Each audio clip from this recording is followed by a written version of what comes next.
I'm actually really relieved that I didn't have to speak right after my introduction, and I hope you've all forgot the in the field over 40 years business. That I know you look at me and you say, how could that young person have been in the field over 40 years? And yet children always remind me that I have been. You probably have heard me tell this story. I went into one of our child care centers. A little girl came running up to me, a 4-year-old. I assumed she was going to say, welcome, who are you? The first words out of her mouth were, you are really old, aren't you?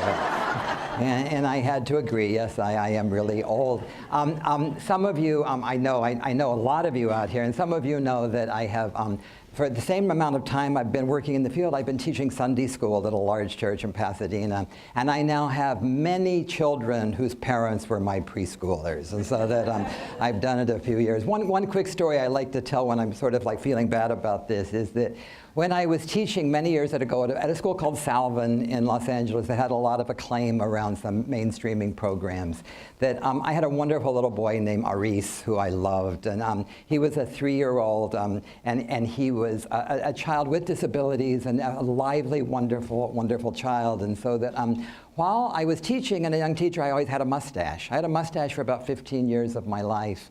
And so that one morning I was shaving, and I started shaving, and I was shaving my mustache, and I noticed I cut a little off of one side, so I went and I shaved the other side, and then I thought, no, I need to clean up and all of a sudden I looked a little like Adolf Hitler. And so that I said, it's coming off. I had not planned it. It was like it went off. So I went to school that morning, and people in the office were looking at me and saying things like, have you lost weight? Or like, are you tired? There are all these things about my appearance, but no one said that. And so many of the children came on buses there at Salvin, and so I went out to meet Aris's bus, and he was a small 3-year-old, and so that he was at the top of the stairs, and I stood waiting for him, and he got a huge grin on his face. And he came right down the stairs quickly, and he went like this, and he said, Whit, you got a new face. And so little did I realize that at 65 I wouldn't mind having a new face. But I'm gonna move ahead here. And when I got invited to do this conference, and this I always see this as my chance to do therapy, you know, when I'm giving a keynote. And so I started to work on it, and here was the idea I had of what I was going to talk about. So it was coming together. Here we go. See, that's nice, on the road to inclusion. And so that was what I was going to talk about. And I was sort of proud of what I'd done and whatever. And then I'm going to tell you that this is another thing. Here, like, look at this. Larry Edelman, I want you to see this. Watch this. So the plan was for all of us to come together, and this is a true story. I was working on this, and then I got this wonderful email from the staff here who were planning the inclusion program, and that here is what that said.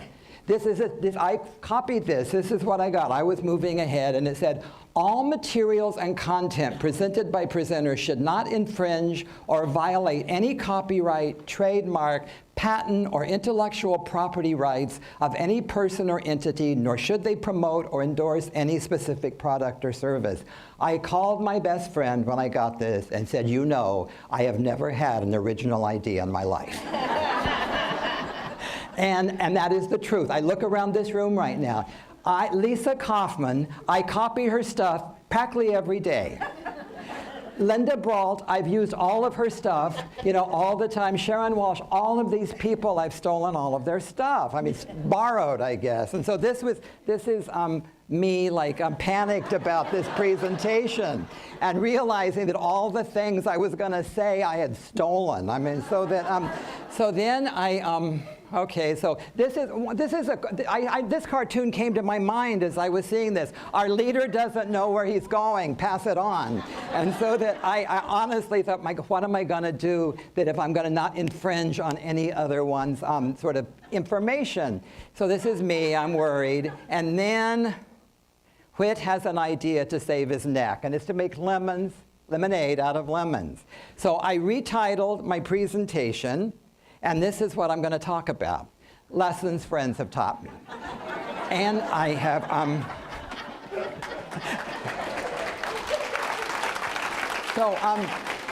I have been really lucky in my life to have had wonderful friends. And everything I do and everything I say, I have learned from other people. And I think that's a benefit to us. I don't think that's necessarily a problem. But I want to talk about some of the things that I've learned, and maybe learning those, you can learn some things here today. So here we go. Lessons, friends, of my journey on the road to inclusion. So there we go. Here we go. Okay. Okay, so lesson number 1. And this was from Nancy Lewis, who was the director of the Mary B. Eyre Nursery School at Scripps College in 1969. I went to Pomona College in Claremont. I took a course my junior year that was called The Nursery School as a Human Relations Laboratory. First time I had ever worked in a preschool. It was my favorite class.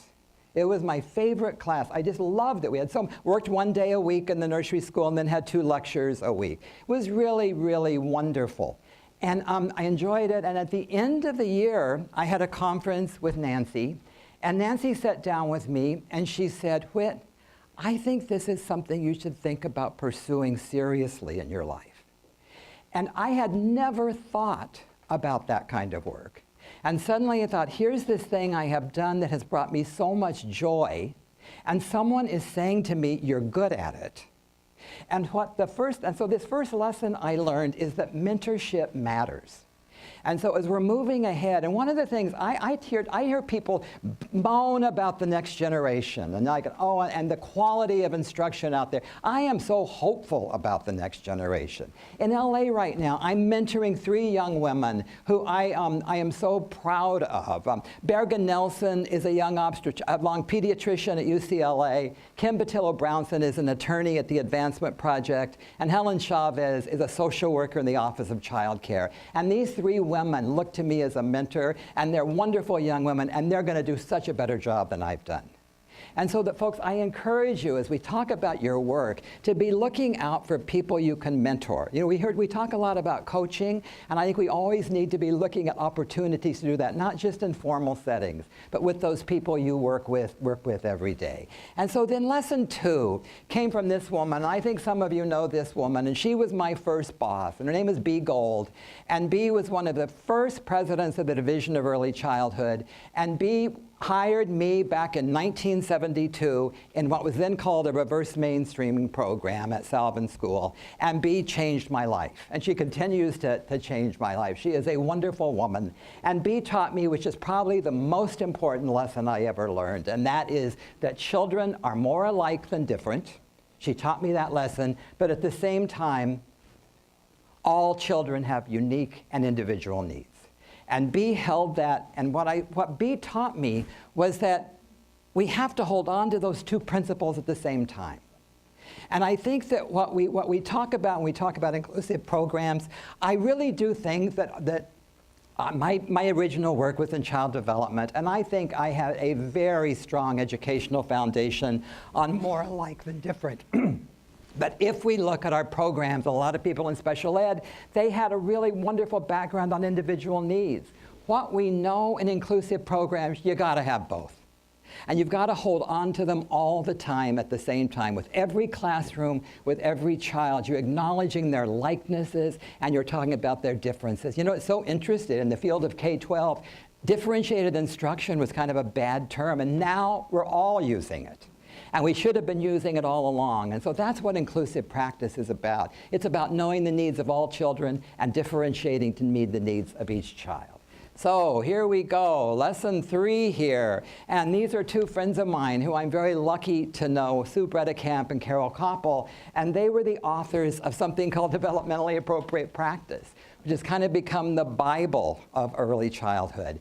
And I think that there was lots of misconceptions about developmentally appropriate practice, particularly in relationship to kids with special needs. And what they've taught me is developmentally appropriate practice means inclusive practice. And when we look at their definitions, this is from their book, developmentally appropriate practice is based on 3 kinds of decision making, based on 1, what is known about child development and learning. So to have good practice, you've got to know about child development and learning. You can't do it without having that knowledge of who kids are, how they grow, and how they develop. But secondly, it's based about what is known about the strengths, interests, and needs of each individual child in the group. So it's not just about knowing child development. It's about knowing individualizing and knowing about how you look at each individual child. And then third is knowledge of the social and cultural context in which children learn. When we're talking about diversity and individualizing, we are not just talking about children, we're talking about families and neighborhoods and communities. So Sue and Carol define developmentally appropriate practice in terms of age characteristics, individual variation, and culture and family. That's the description of an inclusive program. So if we're talking about inclusion, we need to be sure that this embodies all of our programs. That's what we work on. So that was a lesson that I continue to value.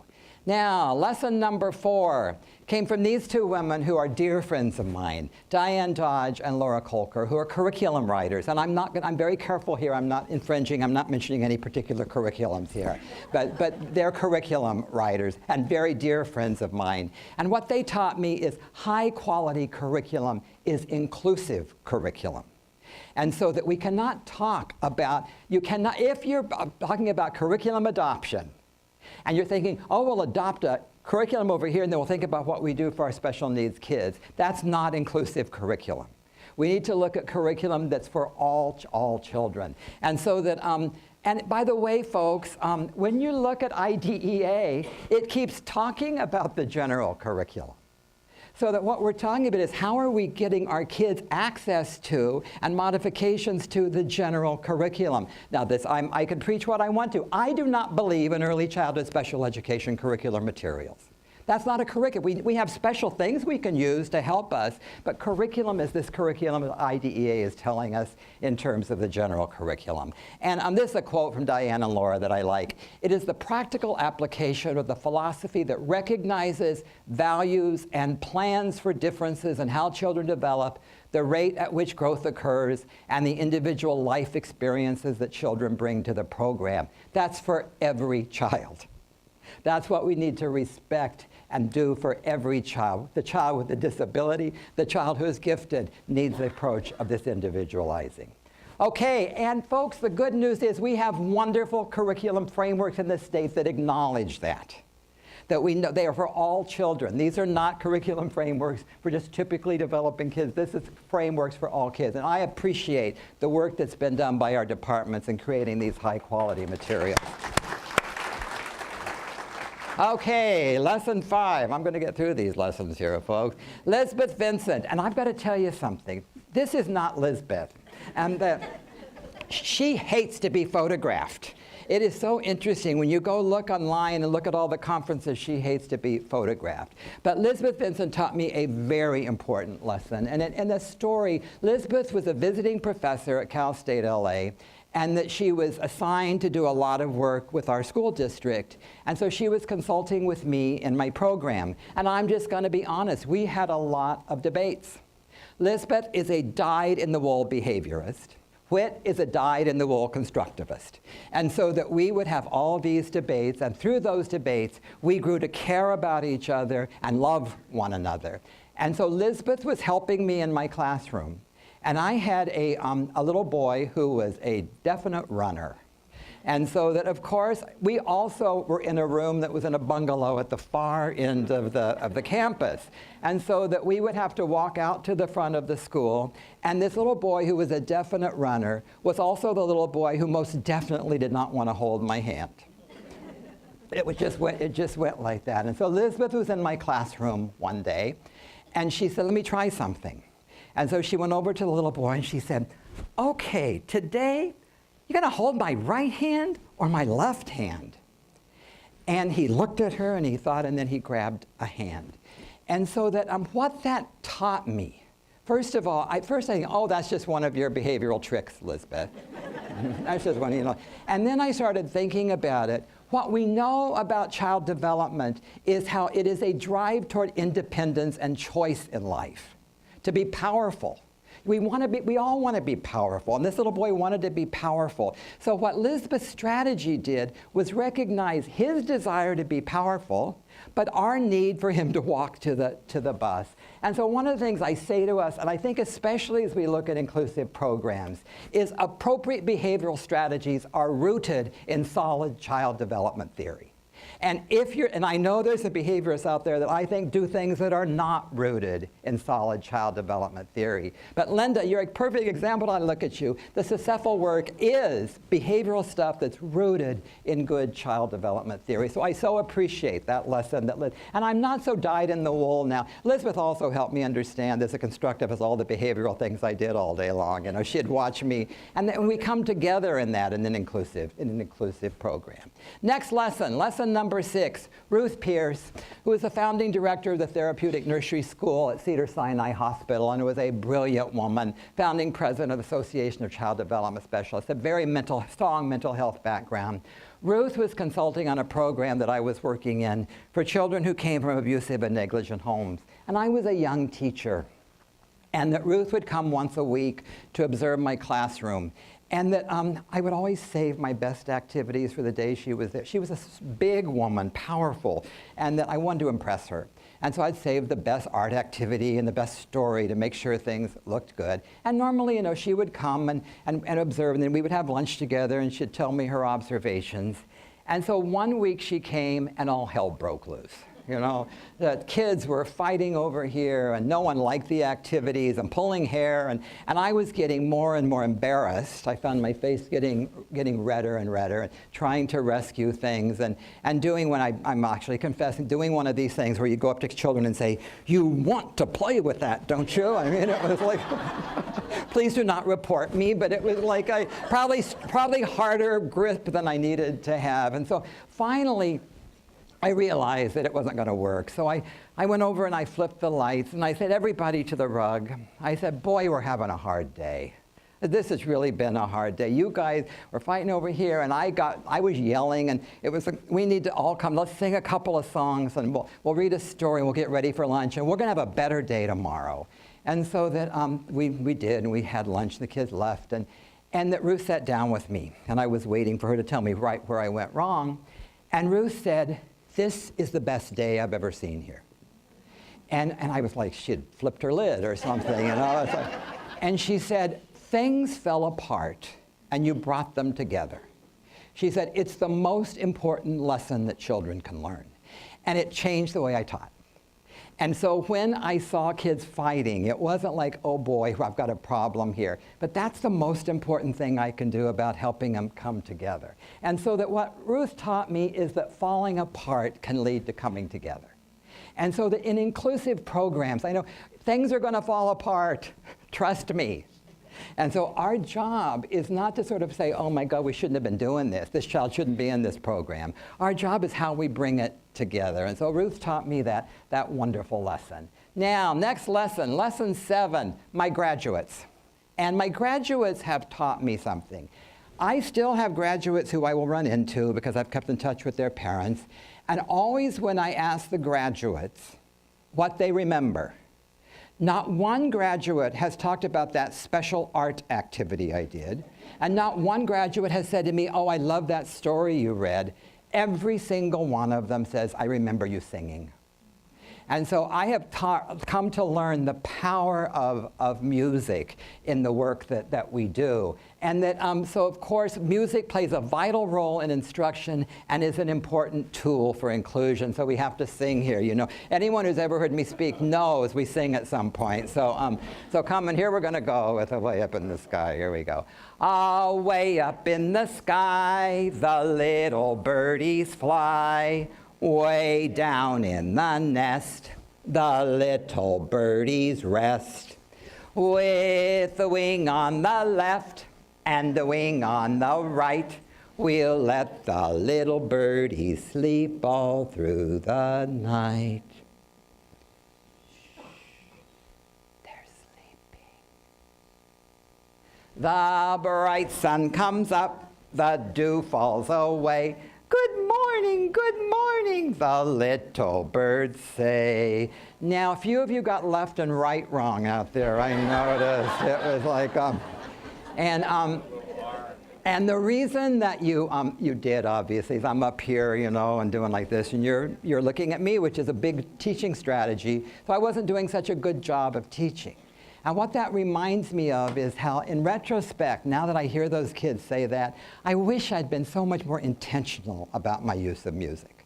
I now, and I know that I think there's so much more I could have done. I think I did a good job, but there's so much more I could have. So I encourage all of you to use music in those very intentional ways around instruction, and to know that what they're going to remember when they come back, they're going to remember that music and how we use that. There's another reason that I always like to do this song, and that is that my brother was an executive in the power company. He was head of the Governor's Commission on Energy in Arizona, and a wonderful man, chair of the Scottsdale Center for the Arts, but his work very different than mine.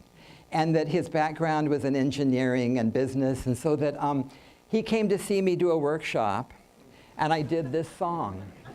And I got to the part where I went, good morning, the little birds say. And my brother was looking, you do this for a living. Mom and dad paid all that money for you to go to college and graduate school. And so that, I'm not sure he really felt that, but that what it did remind me was that it's very hard for people outside our work to understand our work. And we can all fight for professional recognition, but it is really important that those of us who understand our work support one another.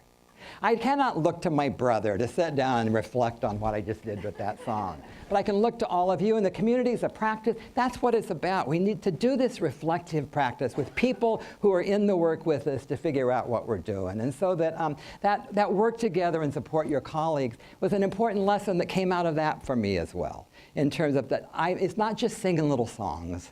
It's not just about birdies. It's about deep, intentional teaching that's going on. And so that leads me to one of my most recent lessons, which I am very excited about. And this is lesson number 8, and it comes from two dear friends of mine, Linda Espinosa, who is a famous author and consultant about dual language acquisition, and Lizbeth Magruder, who works at WestEd and is a consultant there. And they have helped me understand in new ways a more intentional use of music and chants around language development. Linda, particularly around dual language development, but where I would sing songs, what they're helping me understand is we can do all kinds of content through music and chants. It's not just depending upon the old songs you knew, but it's writing songs and chants because they are powerful around language acquisition. So I am going to make you do a chant here.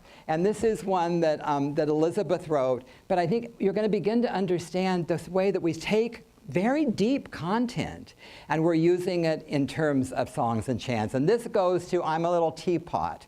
And so that you're going to come along with me, we go, I'm a scientist, I use my mind, I observe and record the things I find. With my goggles and tools, I experiment and discover how the process went.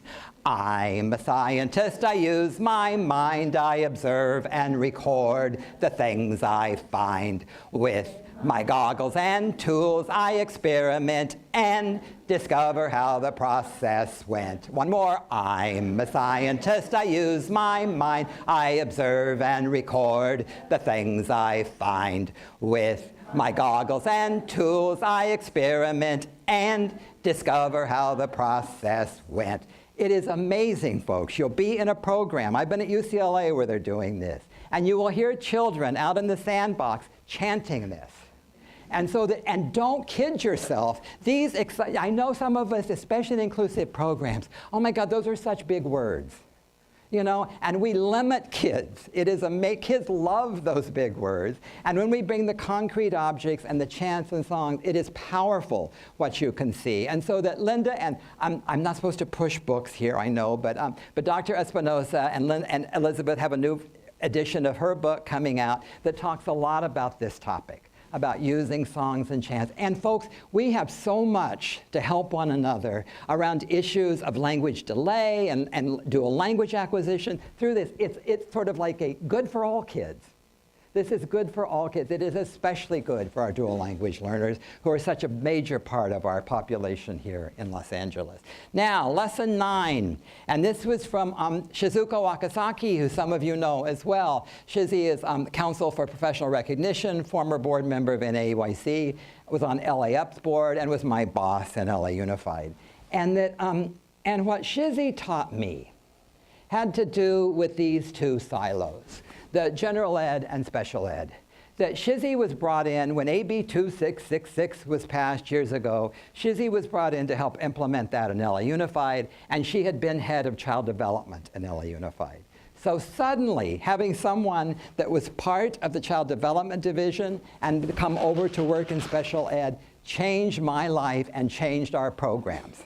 Some of you know that we have what's called preschool collaborative programs, and that suddenly we had open doors because the two silos weren't so separate. And so that I am really seeing this. I'm so happy to hear about the expansion grant, and I'm saying to you, we damage ourselves with these separate silos. I was so fortunate when I became superintendent of early childhood. One of the things that the now current superintendent, Ramon Cortines, let me do was bring early childhood special ed and early childhood general ed under one grant and one office. So we all work together. And so folks, I am going to challenge you. I'm challenging you, go back to your own programs and say we need to come together. Structurally, I'm challenging the people at the state. For too long, we've been too separate. And we've collaborated on certain issues, but there are other states that have done better. There are other states that have done better in bringing us together under a more common umbrella. And so I think all of you at the county levels, I go to County Office of Ed, we go to school districts, we go to state level, and I think the federal government in this new grant is beginning to see the value in this. So I challenge all of us, because it opens doors to inclusion. And so that was bringing our systems together is an amazing tool to support inclusion. Okay. There we go. That's that working together on the same team. Now, lesson 10. This is my last lesson. I think I'm going to make my time here, Janice. My last lesson, and this is the one that's actually dearest to my heart. And this is about a woman named Debra Duardo, who's Executive Director of Student Health and Human Services in Los Angeles Unified School District. And just to give you just a quick background on this, that many years ago, Debra Duardo was one of my moms. She was a teenage mother with a 3-year-old with spina bifida. And so that when I met Debra, she was trying to finish high school, and she was 18 years old, having had the child at 15. And so that I just want to tell a little bit about Debra's story here. One-time dropout, now a key voice. This is when she was hired in this job. And just some recent things that have happened. She was named UCLA Social Welfare Alumnus of the Year. Duardo chosen for prestigious Stanton Fellowship from the Durfee Foundation. And so this is a wonderful teen mom and a wonderful little boy named Bruce. And so I want to talk a little bit the lessons I learned from Debbie and Bruce. And here are 4 lessons that she taught me. And the first one is that challenges hold opportunities. And a story that Debbie tells, which I tear up every time. She was 15 years old, and she had a baby with spina bifida. And she says she has such clear memories of lying in her hospital bed, and her mother and the doctor talking over her head in words she could not understand. And she said, and this is she said, I was determined to learn enough to be a good mom for my child. And so that challenge, she now has a PhD, but that challenge held that opportunity, being a good mom for Bruce. And no one would wish that she had a child with spina bifida, but it created this opportunity for her to become a better mother and to learn more and to become more involved in the community. The second lesson that she taught me was stick together. Debbie was finishing high school, and Bruce, she would be in high school, and Bruce each day was picked up. And one day it would be his grandma. Next day it would be his uncle. Next day it would be a cousin. And each time they would come early so they could spend time playing with us and being with Bruce. He was loved by a large Latino extended family. And it was this family that made it possible for Debbie to finish school and to move on. It was not, we're talking about gigantic continuity of care. We're talking about a loving community of care for this little boy. At his 4th birthday, which they had in the park, 200 people were there. 200 people who Bruce was the apple of all of our eyes. And so that sticking together, and as we talk about inclusion and making it work for children and families, that's such a key. And then the next one is tears and laughter go hand in hand. And Debbie tells a story that is so powerful to me, that Bruce is married. Bruce went on to community college and met his wife there. They're both in wheelchairs and they are married. And that they were married in a large Catholic church. And so that so Debbie said before the wedding, she worried and worried and worried about the exchange of rings. And she said Bruce has some fine motor issues. And so she said she's so worried about Bruce and that the ring would drop and whatever. So she was sitting there and she said so tense about it. And it came time for the exchange of rings and Bruce dropped the ring. And Debbie said tears started coming down her cheeks. And she said all of a sudden, every loss, everything he couldn't do came into her head. And then she looked up, and Bruce and his wife and the priest were all laughing. And the whole crowd and the families were all laughing, and they picked up the ring and put it on. And Debbie said that so epitomized her life. And I think as we talk about our work, they're going to go together. You know, and it doesn't mean that we have to shun one. Tears are okay, but we also have to let the laughter be in there. And so I think especially when we're talking about children with disabilities and inclusive programs, sense of humor and laughter is important to children and families and to us. And so I think it's one of the things that sustain us. And then finally, expect the unexpected.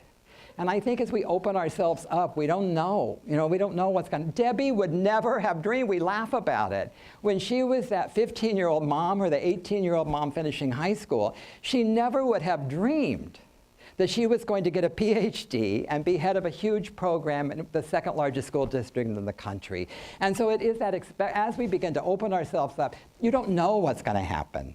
But be ready for those wonderful things that will happen. So that challenges. Here we go. Tears and laughter, here we go. And unexpected. Sort of I think putting that puzzle together for me, I find real strength. It was such a lesson that Debbie taught me that I try to hold on to in the hardest times of my life. So here we go. The lessons sustain us. So we need to learn from one another. We need to tell our stories over and over. And relationships sustain us. I learned everything I know. I learned from all of you and from all my friends. And so we need to be working together in our communities to learn those things together. And then I want to, this is a quote I always close with, because it's the one dearest to my heart. It's from John Dewey. It says, "What the best and wisest parent wants for his own child, that must be what the community wants for all its children." That's what inclusive programs is, the best for every single child. So thank you.